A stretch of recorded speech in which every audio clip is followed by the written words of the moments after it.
Okay, okay, down we live. Hey, Hey, welcome back, Mr. Reeves. wow, it took like a month off or something. I don't even know how long it's been.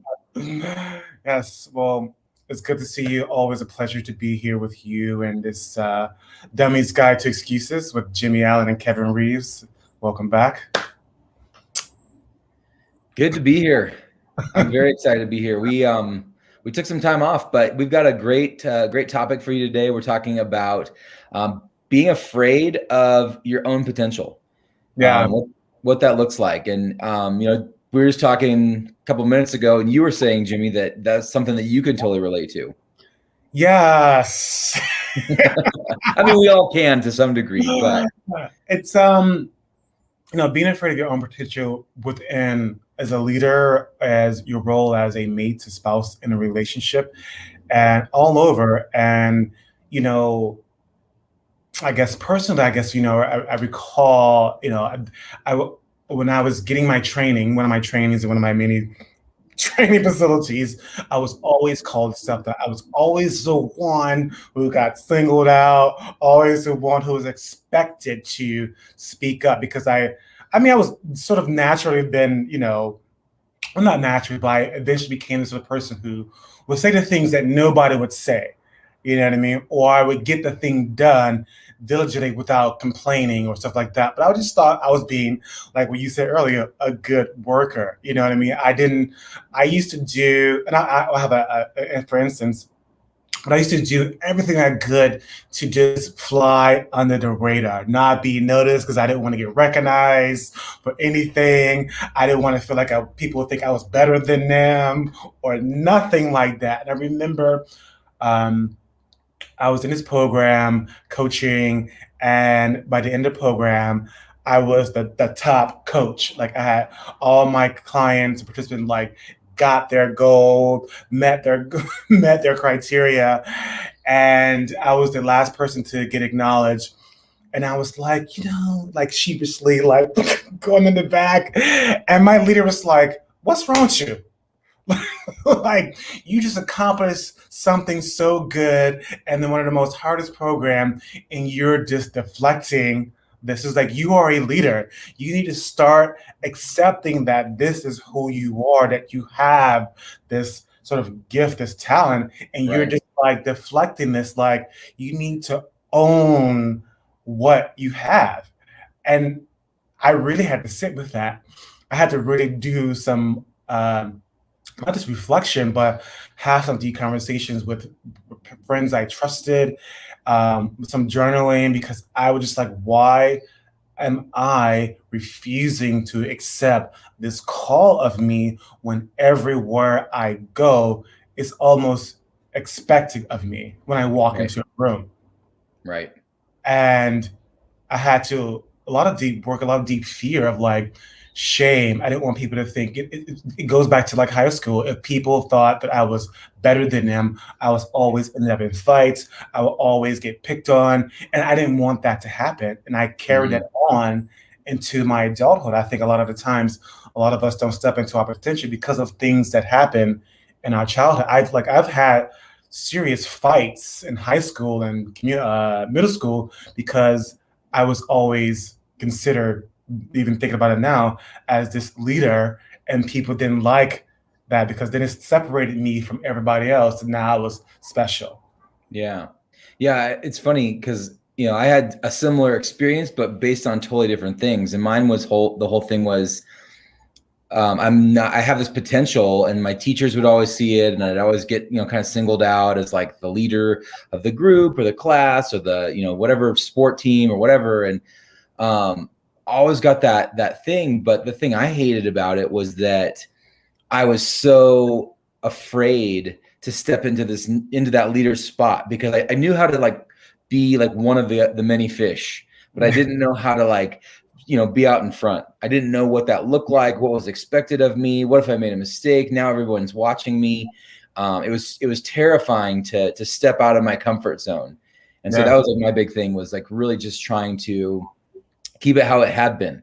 just stay normal, just be normal. And I think that was, it's like the cry of all middle schoolers across the world, right? Just Right. stay normal. Don't just blend in. I remember even when I first went to middle school, I realized I was sitting around with a bunch of people, and I realized that I was the only one not wearing like a sports team hat. And I was like, I better get one of those. Like, I need this for school. Like, I remember like going to my parents, and like my dad was washing the car. And I remember the whole conversation of like, I have to have this if I'm going to survive in 7th grade. This is a big deal for me. And we had to go out to the store and buy a hat. There's like such that desire to just blend in and be, not be noticed. And, and I think that is something that we get, it's early in our development, but it also can carry through into our adult years. And so, Right. Really bringing that with us, it almost becomes just like a habit. Like, well, this is just how I think versus this is like an odd time in my life in middle school. And now I'm an adult. I don't do the same things I did when I was in middle school because now I'm an adult. But we do. But you do, right? Right. And even in romantic relationships, and my point is too, like even with my reflecting on what you're saying, I like it's because when you're a leader, you're the visionary and everybody's looking up at you. And for me, I got so good at being the co-leader because I can sit back and I can watch the leader and like look at the mistakes and pick up the pieces behind the person. Now, if I am the leader, like I have my own business, I am it. I am the one who is leading. Sometimes it could be scary, even in relationships. I hear this complaint a lot about when I was interviewing, when you and I were in with our business coach together, when I was interviewing men and women, a lot of women would say, I want a man to lead. I'm tired of leading. I'm tired of like pulling these men along. And sometimes vice versa too, but I hear a majority from women.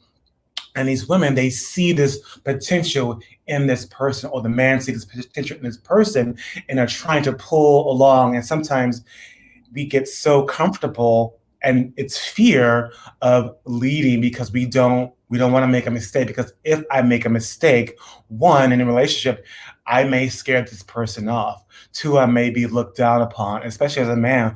Three, I may look weak. And sometimes a lot of men coil because I will never get what I want. I'm comfortable with you leading. But in reality, we're both leading this relationship. And Right. this person is pulling on you like, no, we're doing this together. Like it's a lot of work for me it is a lot of work trying to lead, especially if you're a leader in your business. And then now you have children, you're like the leader that Yeah. you're a parent, you're a father, husband, and all those things, you want another leader to do this together. Right. And it's a lot of fear that comes up again, like we've talked about this over and over again, really healing those past wounds from childhood, from high school. I just couldn't believe how much of that high school stuff was coming up for me. Yeah. When, especially when I would hire these 3 coaches, like those old childhood wounds, especially growing up in a religion, especially like growing up Christian, like, I couldn't believe how much of those beliefs I was still holding on to that was affecting me for stepping into wanting more, being bigger than who I am. Yeah. Yeah. It's really interesting because as you were kind of describing that scenario of the woman, or, in some relationships, people seeing like potential in their partner and their partner not wanting to step into it. It really has this like very self-centered feel about it. There's really like it's like these 2 entities that are trying to have this relationship, and maybe one of them wants it more than the other one. But the bottom line is that I'm thinking about myself in this relationship and what I want versus what we want. And it's like a totally different thing. I've actually been, I've had 2 or 3 different people over the years kind of comment about when I talk about my wife, I always say we, or when I just talk about us, I never say I.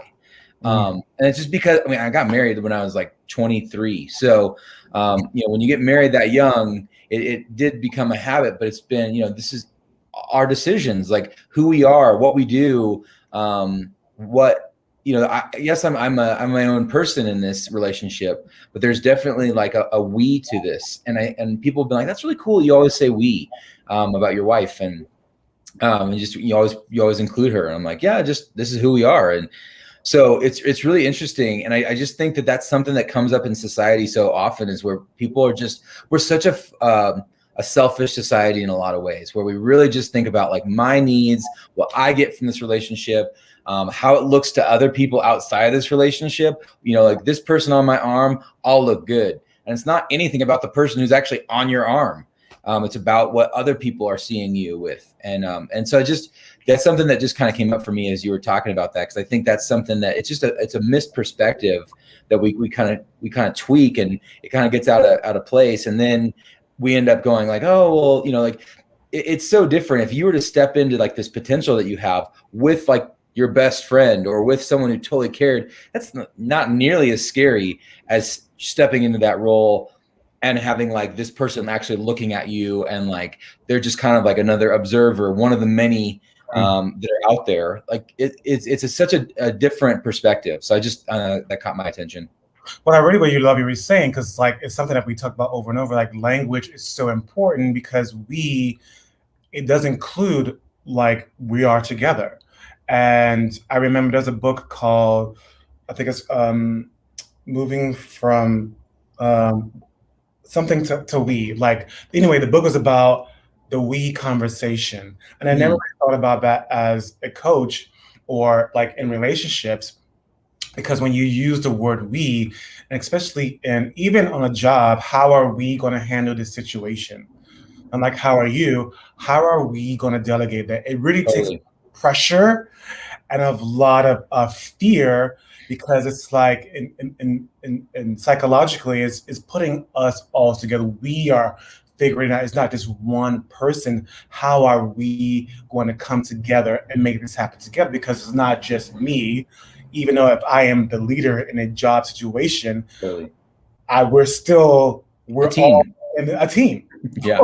And it makes us a team. And it just, for me, I just realized, even my friendships, how are we going to get through this? I remember having a conversation with a friend of mine, really tough conversation of like saying that I don't feel safe in this relationship. And he said the same thing too. And then he said, and he's really good at this. Is why I love that I can sort of have this difficult conversation when you have a person in your life in a relationship, when you've done coaching and therapy. He was like, how are we going to do this? How are we going to get through this? And I knew when he said that it wasn't you, it was us working this out together. I was like, I don't know how are we going to do this, but I do know I want us to work this out. Right. So, now that was like 2 years ago, we're at such a better place, and we do have that we conversation. It's not like singling each other out, because when you single other people out, people get triggered and they get into their defensive mode. But the we keeps us out of that defensive triggering mode. It makes us sort of see that we are together. And for me, I'm less triggered when I'm in the we conversation. Right. And it really just does, again, come back to that perspective. Really it is how you see it. It's not you versus your partner. It's you with your partner, and we want to do this. And if there's no we there, or you don't want to be partnered with them, then break up. I mean, like, there's so many people, like, I mean, I get so tired. I mean, this has always been a huge pet peeve of mine. It just doesn't make sense to me when people are like, oh, the old ball and chain, or, I gotta go home. Like, what? Why would you choose that, you idiot? Like, I mean, seriously, like, why in the world would you choose someone that you're going to refer to that way? Why would you refer to anyone that way? Because that's just like super not cool. But then also, like, why would you choose to like attach yourself to this person and see them, and like, this is your day-to-day life? I mean, that just does not make any sense at all. So, Right. It's really interesting that that's just, these have become like these, old sayings that we use. So yeah, I think it really does come back to your perspective, and it can be, when you're starting to see like, hey, I don't get this or you're on a job situation, and sometimes you can't control your coworkers. You're just assigned people to work with, and you have to figure it out. And in those situations, you do need to learn to work it out and to kind of make it work. But when you're in those relationships that you get to choose, friendships or whatever, and you're just going through the motions, and because you feel guilted into being friends with them. I have a really good friend who has had a couple friends who was in that same boat, and it was just like constantly spending time with someone that they didn't want to spend time with because this person just guilted them into being a friend, and they couldn't stand this person. Like, well, don't hang out with them, have a conversation, just get that going, because you're wasting your time. You're not actually giving to them. You're actually giving them the illusion that they have a friend in you. But it's just so often we just kind of like, we settle for that because it's just awkward or whatever, but it's your perspective, and that can really help affect that that Jimmy's been talking about. Yeah, I'm curious of like, what are your thoughts on like what keeps us or people, especially in some of the new clients that you have, if you can talk about it, like what keeps people from avoiding to step in their potential, because people see our potential. Like, what do you see from like all the years of coaching that keeps or holds us back from stepping into our potential? Yeah, I think the biggest one is the big like umbrella is fear. And then there's like a whole bunch of different things that comes down from that, whether it's fear of being in that role, like what you had mentioned, of like being afraid of being standing out, like just having people look to you for the answers, or making a mistake, looking weak, all these different things that can come up. Having peers make fun of you because like, oh, look at you think you're so good, that kind of stuff. It can really just be, it all kind of comes under that umbrella though of fear, and that we're afraid to be leaders, because any of those things are all leaders. Leadership is just influence, and we all have influence to a degree. You could be a grandma and you have influence over your grandkids. You could be a high-powered CEO and you've got obviously a ton of influence. And leadership it looks differently in different settings, but really that's all it is. And so when we're afraid to step into our influence and to influence others and to set an example, we're afraid of leadership. Right. And sometimes that fear is unconscious too, like especially if something, if you attempted to do something, because I know a couple of player friends and people who they attempted something in the past, and because they didn't accomplish it, then now they're afraid to step into that potential again to accomplish something new. So they're dragging, sometimes we drag our past into our future that holds us back, like, oh my God. And again, language is so important. Oh my God, I don't want to do that again. I don't want to repeat that thing again. I don't want to get hurt again. I don't want to be in that same relationship again. We haven't done the necessary work to heal, to forgive, to have empathy or have compassion for ourselves, and to let that go. This is why the beauty of a coach comes in to help connect those dots so that you can release those things and create something new and step into something new and help you figure out the steps that you need in order to become that person. I'm rereading Calling in the One right now, a revised book. She's talking about her divorce, how she called in her second husband. She's like, I had to become something new. I had to reconcile my past, not bring and take responsibility. The biggest thing is take responsibility of how her failed actions led to that divorce. Seeing, because if you don't see it, then you're bound to repeat it again. So that's the beauty of a coach, to help you see and point out all these things you did wrong or you did that caused this breakdown. And then now the coach responsibility, or you work together. So, okay, who do I need to be now in order to fulfill on this thing as the leader in this job, relationship, or whatever leadership is calling you? You have to be something different in order to step into this new big role, this visionary, especially if you're running a business in a marriage, even every step of a relationship is causing you to rise up, to be something different, to become from a different place. So it's really, I just cannot express of like having a coach by your side during this time or any times, whether it's leadership, relationship, life coach, or whatever, just having that support by your side in Mhm. order to help you or support you and lift you and guide you to that next level you is just so, it is so beneficial. Yeah, yeah, I totally agree with that, obviously, and I think that it's one of those things where having someone just to walk beside you in that space, because you're really stepping into a new identity. Right. Anytime you are stepping into a new role, it's a new identity, and maybe it's like, oh, I've never been this deep in a relationship before. We're getting the closest I've ever gotten to being married. Right. Great, that's awesome. Like, cool, but like it might feel weird. I remember when I got engaged and it felt so weird to be like, oh, now I have like a fiance. That's so weird. Like she was like my girlfriend like yesterday and now she's my fiance. I don't even like that word, but like it was this whole thing of like it felt like it just felt awkward. It felt weird. It was like different than anything I'd done before. And so I didn't like it. And so, but you have that coach with you to kind of walk through it with you and help you unpack like why does that feel so weird? Why do you not like that? Like how could you think differently? How could you change that? What would this look like if you were to do something different? And kind of like play out the scenarios with you and really help you to kind of just navigate it. And so it gives you just like a different perspective. And that's what I have loved working with all the coaches I've worked with, is just kind of having that different perspective. So That makes sense. Like really get into that source of where that fear, where that weird, because I have a potential client now. I said, well, what is the source of that belief? That you agreed to something in the past that now is tricking you right now in the future for going out for this relationship. right. And it was a fear of like, none of my family members are married. Boom, there it is. Why are you subscribing to that? Can you Right. let it go? Can we work through this? Yes. Right. And have the willingness to work through it to get to, yes, I am ready for this kind of great love. Right.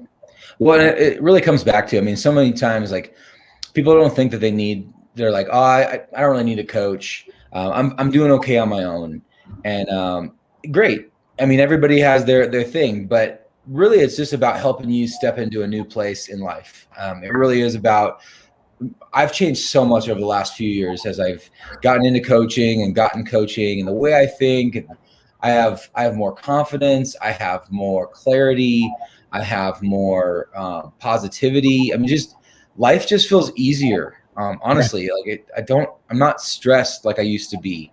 I'm not beating myself up. If I do, I catch it real quick. Like it just, things change. Like I'm a different person because of it. And so I guess it's not like, can you make it through or not? Like, of course, like people have been getting on for thousands of years without coaches. But with the technology and the innovations that we've had in science and understanding the brain and how emotions work and all this stuff that's been going on, there's been so much ability to kind of see what the benefits of coaching are. And so really it is not, can you get by? Because yeah, you totally can. You're an amazing person. But can you thrive better, faster by working with a coach? Absolutely. Especially So, without the biggest thing for me, like depression, like getting out of that so quickly, right. or completely not being depressed or anxious at all, is one of the best money I've spent, and not being in years in therapy. And give me 3 months, I got through this, and boom. Totally. Well, and it's like the same reason you hire a tennis coach. Like you could play tennis without a coach, but if Yeah, you have a tennis coach, you're going to get that much better, that much faster. right, right. So, So, any last words, Mr. Reeves?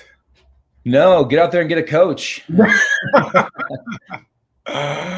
Yeah, if any of this spoke to you, we'd love to hear you love to hear from you in the comments. Reach out to Kevin Reeves and slide into his DMs and or mine, and we just love to hear from you and what you think, your thoughts, and how can we support you. Yeah, and even if you have questions on like how to pick a coach, and you're like, it's definitely not Jimmy and it's definitely not Kevin. Yeah, I don't want to work with either one of them, but I am interested in getting a coach. Maybe you'd like to work with a woman. Totally cool. Would love to help you even just figure out, what are those questions to ask? How do you navigate that? Where do you go to find a coach even? And we'd love to work with you in that. So. Yeah, we realize we're not for everybody, but we do have a plethora of friends and resources that we can connect you to. Absolutely. All right. Well, have a great weekend, everyone.